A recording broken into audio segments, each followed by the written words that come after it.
আসসালামু আলাইকুম। Life of Piu থেকে আমি পিউ আরও একবার সকলকে স্বাগত জানাই। যে যেখান থেকে আমার ভিডিওটি দেখছেন, আশা করছি সকলে সুস্থ এবং ভালো আছেন। আলহামদুলিল্লাহ, তার সাথে আমিও আমার পরিবার নিয়ে ভালো আছি। আজকে যে এই পাশে যে আমগুলো দেখতে পাচ্ছেন, এটা হচ্ছে বানানা আম। তো আমাদের গাছের এই আমগুলো অনেক সুন্দর করে মাশাআল্লাহ হয়েছে। তো সেটাও আপনাদের সাথে আজকে একটু শেয়ার করলাম। কে কতটুকু জানেন বা এই আমটা চিনেন আমাকে কমেন্ট করে জানাবেন। এই আমটা হচ্ছে আদির বাবার অনেক শখের একটি আম। আর আমটা আমারও খুবই পছন্দ। অনেকটা পুর হয় আর কলার মতো সাইজের মতো লম্বা আর চিকন হয়। যাই হোক, এপাশে হচ্ছে আমি উঠোনটা একটু ভালো করে ঝাড় দিয়ে নিচ্ছি। আর আজকের ওয়েদারটা বেশ ঠান্ডা ছিল সকালবেলা, তাই একটু উঠোনটা পরিষ্কার করে নিলাম। আর এই যে দেখুন, আমার উঠোন পরিষ্কার করা শেষ।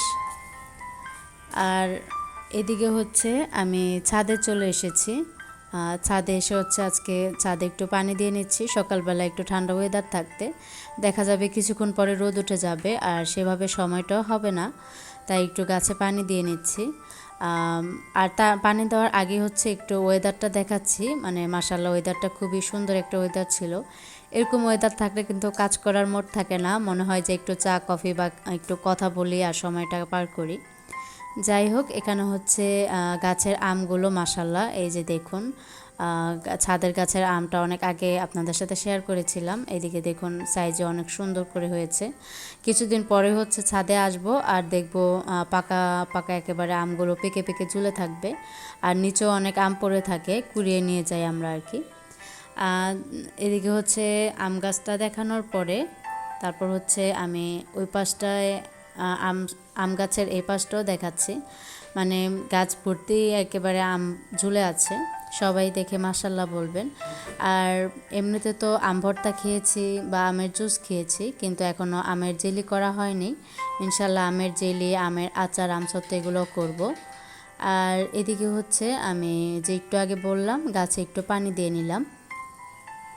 তো গাছে পানি দেওয়ার পর এসে দেখি আমার আদি বাবাটা প্রায় মানে স্কুলে চলে যাবে এই সময়টা। আমি আর কি ওকে রেডি করে নাস্তাটা ওর হাতে দিয়েছিলাম, ও আর কি নাস্তাটা করছিল। ওই সময় আমি আর কি ছাদে পানি দিতে গিয়েছিলাম, কিন্তু আমার ছেলেটার আজকে একেবারে মোড ছিল না যে ও যে স্কুলে যাবে। তারপর আমি বললাম, বাবা কিছুদিন পরে হচ্ছে তোমার এক্সাম শুরু হয়ে যাবে, মিস দেওয়া যাবে না।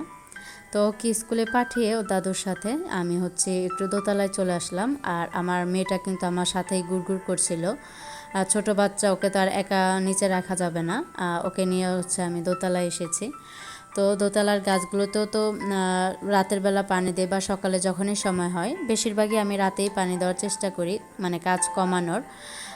এদিকে হচ্ছে আমি দোতলায় এসে একটু আমার টুকটাক কাজ ছিল সেগুলো করে নিলাম।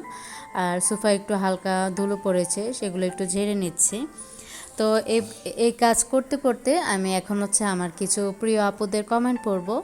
তো আমার গত ভিডিওতে আমাকে এক আপু অনেক সুন্দর করে, আমাকে সবাই সুন্দর করে কমেন্ট করে, তো আমি অল্প অল্প করে আমার সব ভিডিওতেই কয়েক আপুর নাম সবার নামই নেওয়ার চেষ্টা করছি, যাতে করে কারো মন খারাপ না হয়।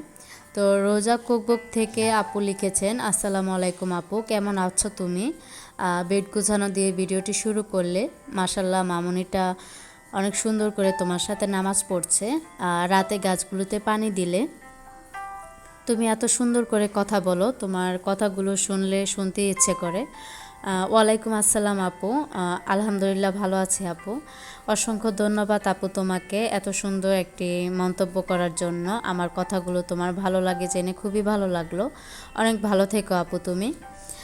যাই হোক, এদিকে হচ্ছে আমি দুপুরে রান্না করছিলাম। তো কিছুদিন আগে হচ্ছে আমার বড় ছোটো মামা শ্বশুরকে বলেছিলাম গিমা শাক নিয়ে আসতে, সে আর কি গিমা শাক এনেছিল, সেটা রান্না করলাম। আর এপাশে হচ্ছে গরুর মাংস রান্না করছি দুপুরের জন্য।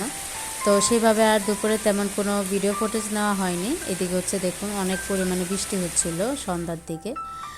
আর এখানে হচ্ছে সন্ধ্যার পর পর আমার ছেলেকে পড়তে বসিয়ে এপাশে হচ্ছে আমি একটু রাতের বেলায় আর কি রাতে ছেলের জন্য, আমার জন্য আর আম্মুর জন্য তিনজনের দুধ জাল করে নিচ্ছিলাম। আর হচ্ছে দুধ জাল করে নেওয়ার পরে হচ্ছে আমি সকালের জন্য একটু রুটি বানিয়ে রাখছি। আমরা যদি সকালের অনেক কাজে যদি কমিয়ে রাখি, তাহলে কিন্তু অনেক কাজে এগিয়ে থাকে, আর সকালবেলা অনেকটাই সুবিধা হয়, অত কাজের প্রেশারটা পড়ে না। তো এদিকে হচ্ছে আমি আটাটা রেডি করে নিচ্ছি রুটির জন্য।